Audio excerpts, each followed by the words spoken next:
The FIA have released the 2026 regulations for us to gaze upon, and they've shown us a model of what the car will look like, as well as going into detail on how the cars will work, and there are some very, very interesting things. Let's get into it.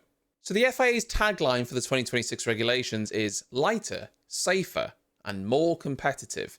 When we had these new regulations in 2022, the idea was to make for closer racing, and that did happen, I would say, especially in the midfield. But as the regulations have advanced and teams have found more tricks, I would say the drivers have been complaining about that dirty air more and more. One of the big complaints of the modern Formula One car is that they're too heavy, they're too long, they're too wide, and that is something that they've addressed with the 2026 regulations. On screen, you'll be able to see some renders of what the FIA believe these cars will look like. Obviously, when they're in the hands of the teams, I'm sure they'll make them look very, very different, just like they did with the F1 show car from 2022 compared to what they produced.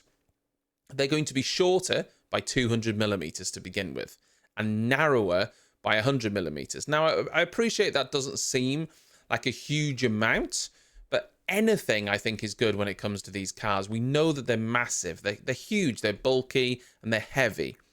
They're going to be lighter by 30 kilograms, which again isn't a huge amount, but at least it's a step in the right direction.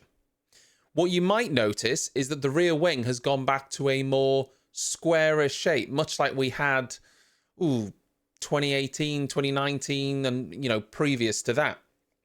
The front wing reminds me of the Renault R35 from 2005. It's got this scooped element to it, which is a lot more sort of shaped than the current wing.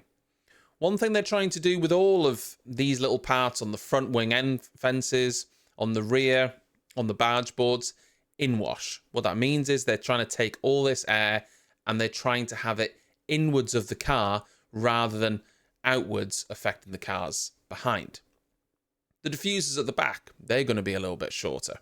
But the biggest kicker here is active wings. So, currently we have a DRS system on the cars. Pretty self-explanatory. You're within a second of the car ahead. You hit a button, it opens a rear wing. What we're going to have from 2026, though, is that similar thing, but it's going to be more, well, I suppose, complicated, you could say. But this system isn't going to be an overtaking system. It's going to be something the driver can use on every straight themselves, even when they're not within a second of the car ahead. But it's not just that. The front wing is movable as well.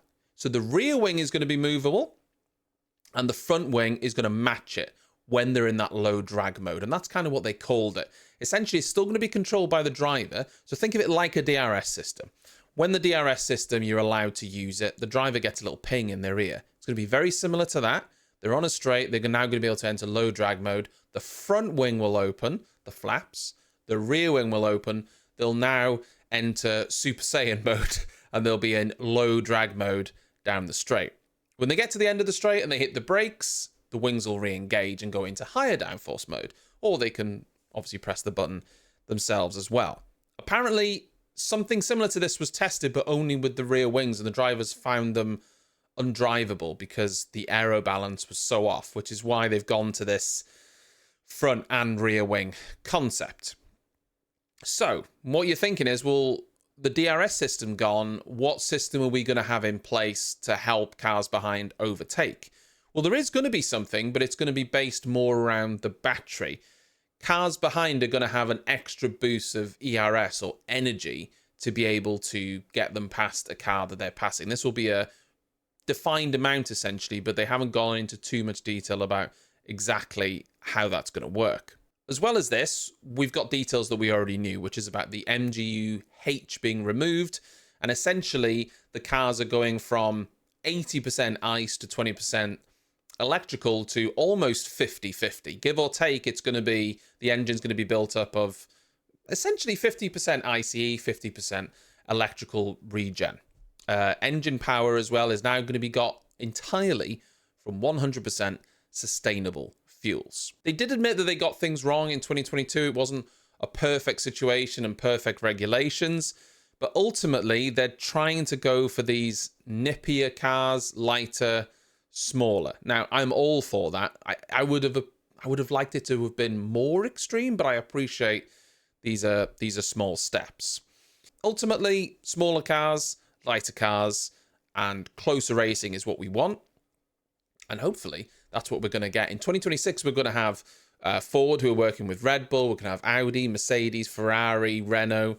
There's going to be a lot of manufacturers, Honda, in the sport.